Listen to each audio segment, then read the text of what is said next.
तो चलिए बिना किसी देरी के आज के इस एक्सप्लेनर में गहराई से उतरते हैं और भौतिकी के उस अदृश्य नियम को डिकोड करते हैं जो सच में हमारे आसपास की हर एक चीज को कंट्रोल कर रहा है। स्कूल के उस भारी बैकपैक से होने वाले कंधे के दर्द से लेकर समुद्र तटों पर भारी तबाही मचाने वाले विशाल चक्रवातों तक, यकीन मानिए इन सब के पीछे एक ही अदृश्य शक्ति काम कर रही है। अब जरा इस तस्वीर पर गौर कीजिए।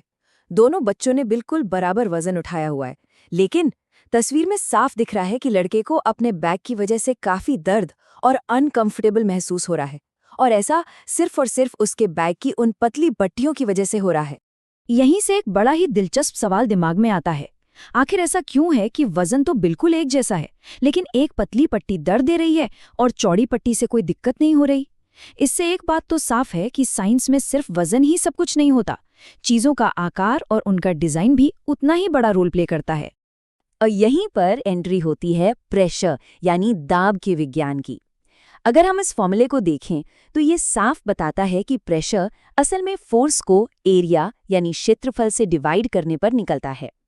आसान भाषा में कहें तो किसी सतह के एक छोटे से हिस्से पर कितना बल लग रहा है, इसे नापने के लिए हम न्यूटन प्रति वर्ग मीटर या पास्कल का इस्तेमाल करते हैं। अब देखिए क्षेत्रफल को कम करने का नतीजा कितना हैरान करने वाला हो सकता है। इमेजिन कीजिए, अगर आप एक कील को उसके चपटे हिस्से से ठोकने की कोशिश करें, बहुत मुश्किल है ना? लेकिन जैसे ही आप नुकीले सिरे या किसी तेज धार वाले चाकू का इस्तेमाल करते हैं तो वहां पड़ने वाला प्रेशर तुरंत कई गुना बढ़ जाता है, जिससे काम चुटकियों में हो जाता है। और यही वजह है कि ये पूरा कॉन्सेप्ट हमारी रोजमर्रा की जिंदगी में हर जगह छाया हुआ है। आपने अक्सर देखा होगा कि भारी मटके या बर्तन को सिर पर उठाने से पहले लोग कपड़े का एक मोटा सा रोल बनाकर सिर पर रखते हैं, या फिर भारी बाल्टी में जानबूझकर एक चौड़ा हैंडल लगाया जाता है। ऐसा इसलिए किया जाता है ताकि सतह का क्षेत्रफल बढ़ जाए और उस भारी वजन से पड़ने वाला वो चुभने वाला प्रेशर कम हो सके। खैर, ये तो बात हुई ठोस चीजों की, लेकिन क्या होगा अगर हम इसी साइंटिफिक रूल को तरल पदार्थों यानी लिक्विड्स पर अप्लाई करें?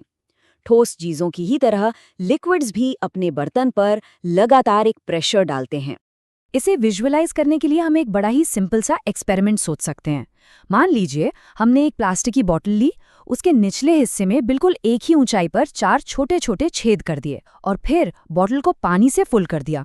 और रिजल्ट आपके सामने है। आप देखेंगे कि चारों छेदों से पानी बिल्कुल बराबर दूरी पर गिर रहा है। ये इस बात का परफेक्ट सबूत है कि कोई भी लिक्विड एक समान गहराई पर अपने कंटेनर की दीवारों पर हर तरफ बिल्कुल बराबर प्रेशर डालता है। अब इस एक्सपेरिमेंट से शहर के इंफ्रास्ट्रक्चर और हमारी ऊंची ऊंची बिल्डिंग्स की प्लम्बिंग को लेकर एक बहुत ही मजेदार सवाल पैदा होता है। जरा सोचिए, पानी की टंकियां हमेशा इमारतों की छतों पर ही क्यों रखी जाती हैं? वो ग्राउंड फ्लोर पर क्यों नहीं होती? इसका सीधा सा वैज्ञानिक कारण ये है कि गहराई बढ़ने के साथ साथ लिक्विड का प्रेशर भी लगातार बढ़ता है। ऊंचाई पर रखी टंकियां एक लंबा वाटर कॉलम यानी जल स्तंभ बनाती हैं, और इसी वजह से हमारे नलों में पानी का इतना तेज फ्लो आता है।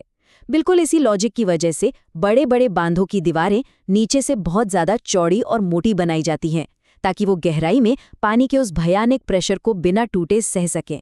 चलिए अब इस कॉन्सेप्ट को एक बहुत बड़े लेवल पर लेकर चलते हैं। बात करते हैं गैसों के उस अदृश्य और भारी महासागर की, जिसे हम वायुमंडल कहते हैं, जिसने हमारी पूरी पृथ्वी को चारों तरफ से घेर रखा है। अब यहाँ एक बहुत ही इंटरेस्टिंग चीज समझने वाली है। आपने वो रबर के सकर तो देखे ही होंगे जो शीशे पर बड़ी मजबूती से चिपक जाते हैं। ऐसा इसलिए होता है क्योंकि जब हम उसे दबाते हैं तो अंदर की हवा बाहर निकल जाती है और फिर बाहर का वायुमंडलीय प्रेशर, जो कि बहुत ज्यादा पावरफुल होता है, उसे उस सतह पर एकदम कसकर जकड़ लेता है। इस वायुमंडलीय प्रेशर की ताकत का अंदाजा अगर आपको लगाना हो तो ये आंकड़ा आपको हैरान कर देगा। महज 15 बाय 15 सेंटीमीटर की जगह पर मौजूद हवा के स्तंभ का वजन लगभग 225 किलोग्राम होता है। जी हाँ, 225 किलो।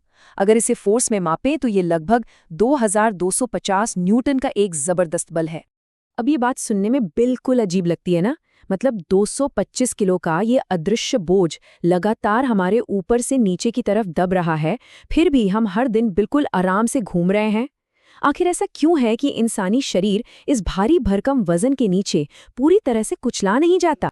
इसका सीक्रेट हमारे शरीर के ही अंदर मौजूद है।